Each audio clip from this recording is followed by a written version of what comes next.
வணக்கம். இன்னைக்கு நாம ஒரு ரொம்ப சுவாரஸ்யமான அலசலுக்குள்ள போக போறோம். சமீபத்துல நடந்த தமிழக வெற்றி கழகத்தோட தேர்தல் வெற்றிய பலரும் வெறும் அரசியல் பார்வைகளா மட்டும்தான் அணுகியிருக்காங்க. ஆனா நம்மகிட்ட இருக்கிற இந்த மூல உரை இந்த மாபெரும் வெற்றிய பழங்கால தத்துவம் அப்புறம் ஒரு மாடர்ன் தொன்ம உருவாக்கத்தின் அடிப்படையில ரொம்ப நுட்பமா விவரிக்குது. எந்த பக்கமும் சாராம இந்த சோர்ஸ் டெக்ஸ்ட் இந்த அரசியல் நிகழ்வை எப்படி பாக்குது அப்படிங்கறத நாம இப்ப அலச போறோம். கண்டிப்பா இது ஒரு வித்தியாசமான பயணமா இருக்கும்.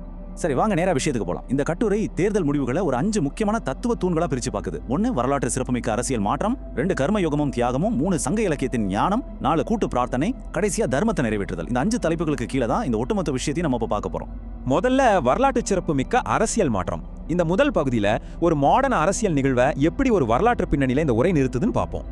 மே 4, 2026 இந்த குறிப்பிட்ட தேதிய கட்டுரையாளர் வெறும் எலெக்ஷன் ரிசல்ட் நாளா பார்க்கல. அவர் இத காலத்தின் தீர்ப்புன்னோ தர்மத்தின் எழுச்சின்னோ நம்ம அழுத்தமா பதிவு செய்யறாரு. ஒரு சாதாரண அரசியல் வெற்றியை தாண்டி இத ஒரு பெரிய தத்துவார்த்த நிகழ்வாவே இந்த சோர்ஸ் பாக்குது. இப்போ இங்க இருக்கிற இந்த 50 அப்படிங்கிற நம்பர் ரொம்ப ரொம்ப முக்கியம். ஏன்னு யோசிக்கிறீங்களா? தமிழ்நாட்டில் கடந்த அரை நூற்றாண்டு காலமா, அதாவது 50 வருஷமா இருந்த இருதுருவ அரசியலை திரு விஜய் அவங்களோட தமிழக வெற்றி கழகம் உடைச்சிருக்கு அப்படிங்கிறது தான் இந்த உரை ரொம்ப ஆணித்தரமா சொல்லுது. இந்த பிணைப்பை உடைச்சது சாதாரண விஷயம் கிடையாது, இது காலச்சக்கரத்தோட சுழற்சி அப்படின்னு சொல்றாங்க. 2வது பகுதி கர்மயோகமோ தியாகமோ. ஒருத்தரோட அரசியல் பயணத்தை எப்படி ஒரு ஆன்மீக கடமையா இந்த உரை மாத்துதுன்னு இப்ப பார்ப்போம். கர்மயோகம் பகவத்கீதையில வர்ற ஒரு மிக உயர்ந்த தத்துவம் இது. அதாவது எந்த ஒரு தனிப்பட்ட பலனையும் எதிர்பார்க்காம மக்கள் நலனுக்காக மட்டுமே தன்னோட கடமையை செய்யறது. இதுல ஆச்சரியமான விஷயம் என்னன்னா, இந்த பழமையான தத்துவத்தை அப்படியே திரு விஜயோட அரசியல் வருகையோட இந்த உரை நேரடியாக பொருத்தி பார்க்குது.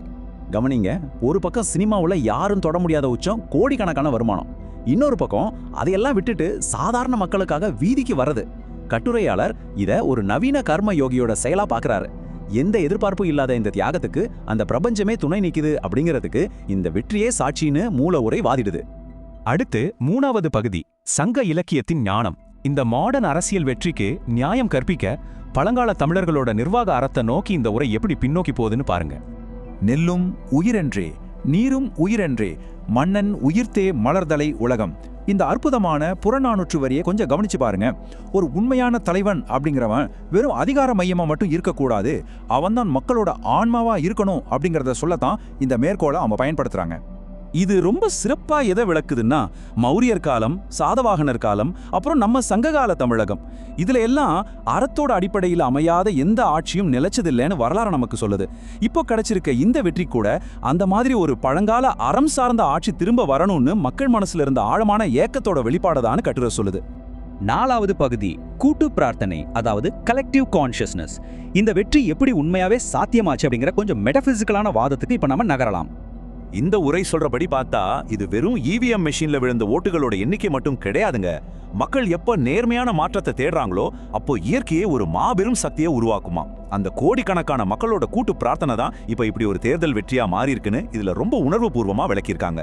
மக்கள் சேவையே மகேசன் சேவை, இந்த தத்துவத்தை உற்று நோக்குங்க. இந்த அடிப்படையான ஆழமான தத்துவத்தோட அடிப்படையில தான் தமிழக வெற்றி கழகம் இப்போ சிம்மாசனம் ஏறி இருக்குன்னு மூல உரை ஆணித்தரமா சொல்லுது.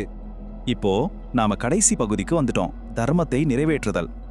இந்த புதிய அரசோட எதிர்காலம் எப்படி இருக்கணும், அந்த பொறுப்போட வெயிட் என்னன்னு கட்டுரையாளர் நினைக்கிறாருன்னு பார்ப்போம்.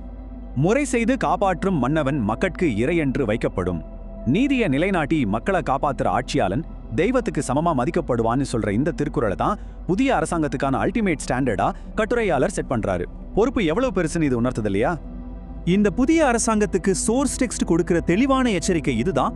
வரப்போற காலம் அப்படிங்கிறது வெறும் கொண்டாட்டத்துக்கானது இல்ல, மாறாக கொடுத்த வாக்க நிறைவேற்றுறதுக்கான ஒரு தவம். இருள் விலகி தர்மம் ஜெயிச்சிடுச்சுன்னு சொல்ற அதே நேரத்துல அதை காப்பாற்ற வேண்டிய கடமையையும் இது நமக்கு ஞாபகப்படுத்துது. இறுதியா ஒரு முக்கியமான கேள்வியோட இதை நாம முடிப்போம். இந்த மூல உரை இந்த வரலாற்று சிறப்புமிக்க வெற்றிய பழங்கால ஆன்மீக தத்துவார்த்த பார்வையில ரொம்ப நேர்த்தியா கட்டமைச்சிருக்கு. ஆனா அன்றாட நடைமுறை அரசியலோட யதார்த்தங்கள், கர்மயோகம், சங்ககால தர்மம் மாதிரியான இந்த தூய்மையான இலட்சியங்களுக்கு நிஜமாவே ஈடு கொடுக்குமா? இந்த மாபெரும் தத்துவங்கள் நிஜ அரசியல்ல சாத்தியமா? இதை நீங்களே சிந்திச்சு பாருங்க. இந்த ஆழமான அலசல்ல என் கூட சேர்ந்து பயணிச்சதுக்கு ரொம்ப நன்றி.